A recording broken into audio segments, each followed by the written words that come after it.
Hello and welcome to some more Star Citizen. Star Citizen Alpha 4.0 is now in Wave 4 on the PTU, so that is an indicator that it's going to go open PTU real soon, and they might be on track for a live release by the end of the year. It's actually looking pretty good. We've also got a 4.0 roadmap update. Let's actually start with that. So everything has now been confirmed for the 4.0 build that you were expecting, at least more recently, except for the repair settlement missions, which are still tentative. I'd expect them to be released in a 4.0.x build if they're not ready, potentially like engineering and the associated gameplay with that will be. That's what we're expecting anyway, so if people didn't know, engineering did get pushed out of the initial 4.0 build. This means you can expect Pyro, its moons and planets, new stations, contested zones, those need to shoot extraction things, the new settlements, server meshing, jump points, asteroid bases, the Mirage Guardian, which is a heavy fighter, mission system refactor, and the Quasi-Grazer cows. In that patch, they're all confirmed. There's a load of other bits and bobs as well, like factional warfare and a load of other bits like that. Chapter 2 of the Save Stanton missions and Save Stanton Chapter 1 ending. And I've just seen a message from CIG here. They are planning to have the Open PTU go out for the weekend if possible, and still planning on 4.0's release by the end of the year, and having those things like engineering and the solar flares, fires and extinguishing fires, the charge and drain functions, and a load more in early 2025. Again, assumedly part of the 4.0.x cycle. So yeah, last night they released a new PTU Alpha 4.0 patch, which then went into Wave 4. So basically, Wave 4 means that it's the wave before Open PTU, which is technically Wave 5, but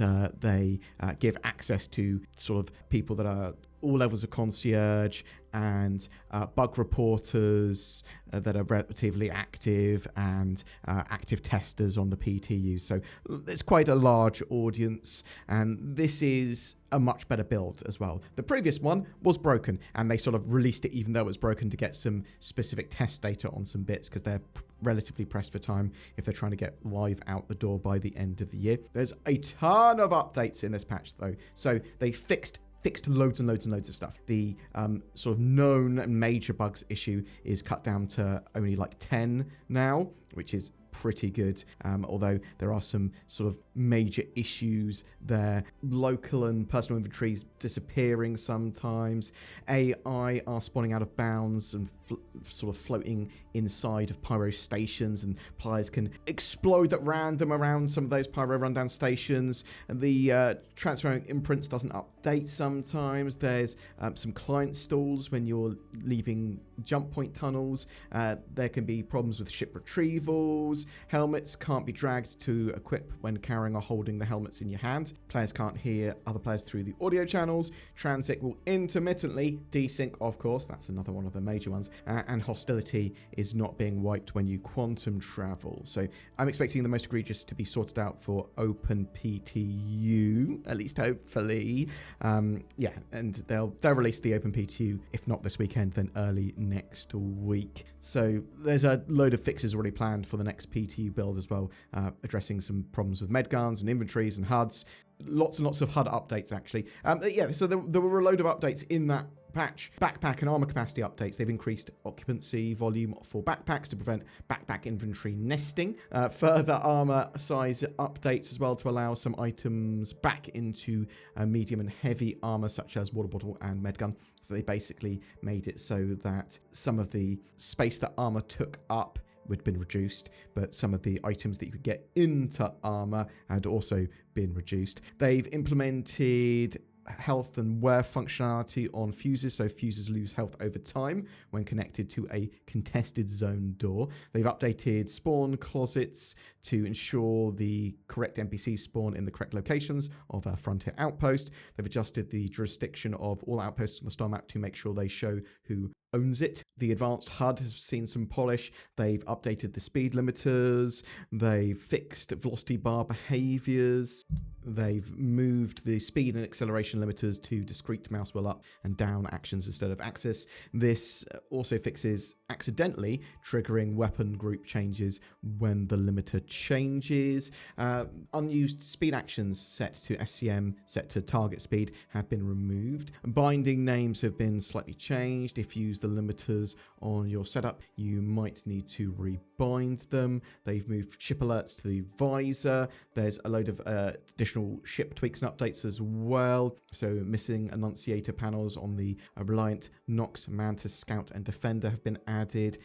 The missing HUD on the pilot seat of the Mole's been added. For mining, the Crusader Intrepid, they've adjusted its exterior proxies that were clipping into the cargo bay and stopping the tractor beams from working. There's also some personal instanced hangar spawning updates. So this is one of the things they were trying to solve the other day. This build is further testing instanced hangar spawning on all shards. This will allow players who have completed or skipped the NPE mission to get fast into space, spawning in their own property. You will not spawn in rental hangars though, so bear that in mind, it's only your own hangars. So if you park in a different LZ or station, you'll have to wake up in a HAB. NPE stands for New Player Experience, the tutorial stuff. So yeah, there's still problems with the build, but it is looking much better, and I'm interested to know your experiences of this latest sort of 4.0 patch, and are you having a good experience with it? Are you having a terrible experience?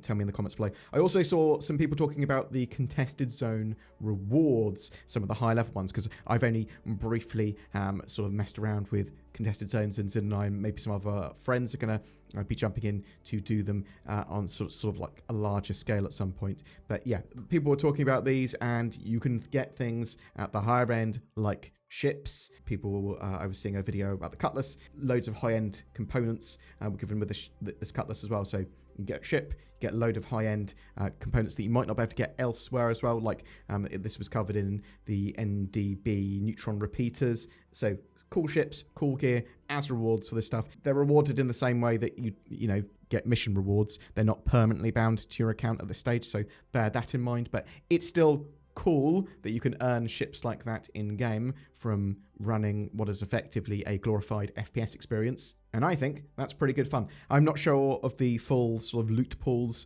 for that, so I know there are other ships other than the Cutlass, and I wonder what the largest ship in the pool is, but yeah, I'm interested if you play the contested sort of zone stuff, and are you enjoying that? Are you hating it? Does it need a load of work? What are you looking forward to for 4.0? Do you think we're going to have a great build by the end of the year, or do you think it's going to be a 3.18 situation where everything explodes, or somewhere in between? Tell me what you think in the comments below. I would love to hear from you, and also you should get NordVPN, but this chap's going to tell you about that. Ho, ho, ho. Hey there, Timmy. No, that's Northern Claus. No, ho, Timmy, I am normal Santa with presents for you. You're really a normal Santa? Yes, why would I lie about that? I'll have the one on the left. There you go, Timmy. Open your lovely box of spiders.